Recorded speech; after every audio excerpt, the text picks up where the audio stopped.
ইউদিল্লুল্লাহু মাইয়াশা ওয়া ইয়াহদি মাইয়াশা। সূরা মুদাসসির আয়াত নম্বর ৩১। আল্লাহ রাব্বুল আলামিন এই কোরআনের আয়াতের ভিতরে বলতেছেন যে আল্লাহ যাকে ইচ্ছা চান তিনি হেদায়েত দান করেন এবং যাকে ইচ্ছা চান তিনি পথভ্রষ্ট করতে পারেন। এজন্য কিছু সময় উপযোগী আলোচনা চলতেছে এবং ভাইরাল কিছু কথাবার্তা চলতেছে। ইউটিউব এবং ফেসবুকের ভিতরে ঘাটলে এটাই পাওয়া যাচ্ছে যে নিজেকে একজন মুফতি এবং মেশকাত এবং কি নিজেকে মাওলানা ওমর ফারুক হিসাবে নিজেকে জাহির করতেছে।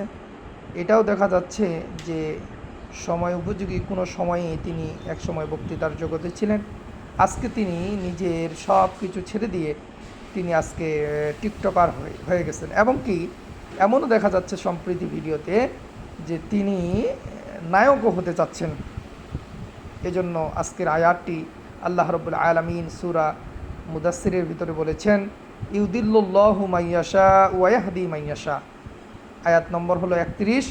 এই আয়াতের আল্লাহ রাব্বুল আলামিন বলেন যে আল্লাহ রাব্বুল আলামিন যাকে ইচ্ছা চান তিনি হেদায়েত দান করতে পারেন এবং যাকে ইচ্ছা চান তিনি পথভ্রষ্ট করতে পারেন। তাহলে বোঝা গেল আল্লাহ রাব্বুল আলামিন এই মানুষটিকে পথভ্রষ্টের খাতায় রেখে দিয়েছেন। এজন্য আসুন আল্লাহ রাব্বুল আলামিনের কাছে আমরা হেদায়েত চাই, কারণ আল্লাহ রাব্বুল আলামিন ছাড়া অন্য কেউ আমাদেরকে হেদায়েত দিতে পারবে না। এই জন্য সব সময় আল্লাহ রাব্বুল আলামিনের কাছে চাওয়ার ভিতরে একটি চাওয়া থাকবে, আল্লাহ রাব্বুল আলামিন আপনি আমাদেরকে হেদায়েতের রাস্তায় রাখুন এবং আপনাকে এবং আমাকে সবাইকে যেন আল্লাহ রাব্বুল আলামিন হেদায়েতের রাস্তায় রাখে। এই জন্য আমরা সকলে দোয়া করি আল্লাহ রাব্বুল আলামিন কবুল করে নিন।